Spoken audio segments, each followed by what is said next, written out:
We're now deep into this presidential election cycle, and there have already been dozens, if not hundreds of polls, often broken down to different demographic categories like young people or Hispanic voters or African Americans.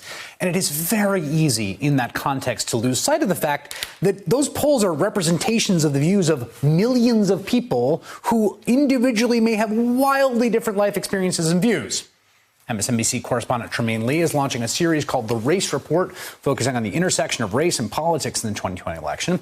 And tonight he has a report for us from South Carolina, where African-American voters make up a majority of the Democratic electorate, and where Joe Biden, who has seen his national support among black voters slip from 49 to 27%, is hoping to reinvigorate his candidacy. Trymaine Lee spoke with a group of South Carolina voters before Iowa and New Hampshire to find out who, if anyone, had their vote. In Charleston, South Carolina, I met with members of a group who meet up often to talk about family, faith, and politics. Nearly all are black, college educated, and in their early to mid-30s. There are about 30 of them in all, a seemingly homogenous group.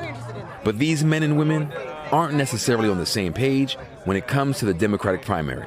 There's this idea that black voters and the black voters like a monolith. It's just one big block, and it's Biden. All you hear is Biden, Biden, Biden. But that's not necessarily the case within your friend group, right? I wouldn't say so. No. Yeah, not at all, honestly. Matter of fact, I think I probably hear his name less than a lot of the others. Which names are you hearing that people are supporting? So previously it was, Harris. Kamala, yeah. You hear Yang a lot. Yeah. I can't pronounce it. Is it Buttigieg? Buttigieg. Yeah, you hear his name every now and again, and then Bernie. This is 2020. Where are we headed? It's not the same world. Globalization, pending war, impeachment. There are other things we have to take into consideration. And I'm not sure that a Bernie Sanders, who is as old as my mom, or Elizabeth Warren, or a Joe Biden, are the people that are going to take me into the next country that I want to live in. What issues are important for you, and what do you hope your candidate of choice will speak on? The issues that are really important to me, one are women's issues and mental health, particularly mental health because that's the field that I'm in. I want to talk about student loans. I want to talk about healthcare. I want to talk about the future of the environment and that there will be a world here when my daughter grows up. All of the top-tier candidates are trying to sway voters like these folks. They're visiting historically black colleges and universities, joining black congregants for Sunday church services, and spending millions for ads on black radio. Why do you think we're so stuck on that idea that there is just the black vote? Because when you talk about other groups, there's the Midwestern vote and working class vote and the single mother vote, but you always hear it's just the black vote. Why is that? Because we haven't had the privilege or luxury, if you will, of being able to be as segmented. We almost have always had to kind of collectively put together our vote to make a real difference. A lot of people, they don't look at African Americans as people who are politically astute. I don't think they realize how politically involved African Americans are, how interested in politics we are, especially as the times change. We're getting more and more active. Younger people are coming up. So I think it's changing, and I don't think people have accepted that change yet.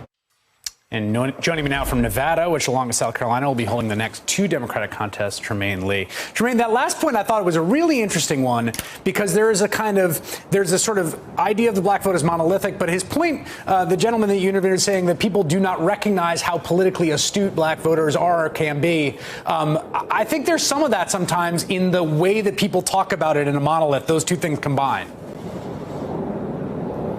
Oh, without question, Chris, it's the idea of this one big block. All you have to do is go to the churches. All you have to do is go to the barbershops. But there's so much nuance and diversity within that voting block, which includes breakdowns of generational divides and class and education. But the idea, as he mentioned, that these are also sophisticated thinkers. It's not just pragmatism saying, you know what, let's just congeal together for whatever outcome we want. But they're actually thinking about these things because they're living identity issues. They're living when it comes to social justice concerns, education, healthcare among them. And so any of these top tier candidates, none of them should really take any of these votes for granted. We see that shift in polling from the support for Joe Biden. But when we talk to these voters, it was clear going throughout the state and even in Iowa and other places, talking to black voters, Biden's name would come up, but not often. It was all these other candidates. So if they don't come to these communities, they're definitely leaving votes on the table.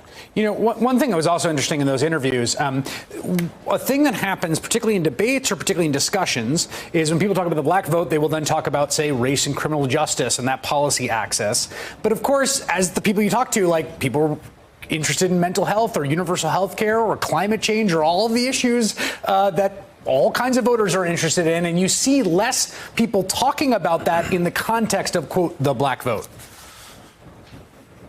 Because it's so easy to boil it down to criminal justice, because we've all seen the flare-ups across this country year after year. It's easy to talk about a mother who lost their child from gun violence or police violence. But when you get into the idea of mental health and the stressors of white supremacy and all the structural inequality that we deal with every single day, there are voters that are thinking about that. But it's easier to just point to criminal justice. And I would also often ask voters, give me a list of your top priorities. Criminal justice would be on the list, but it was rarely the first on that list. It was healthcare and education and so many other issues. And so I think these candidates should be paying attention. And as they say time and again, go to those communities, not just take the easy route and go to the gatekeepers, but go into these communities and talk about, specific wants, desires, and needs of these voters, Chris. Quickly, what do you make of the Michael Bloomberg polling that we've seen recently, and also Bernie Sanders, both of whom have seemingly increased their support among African Americans, according to the latest national polling?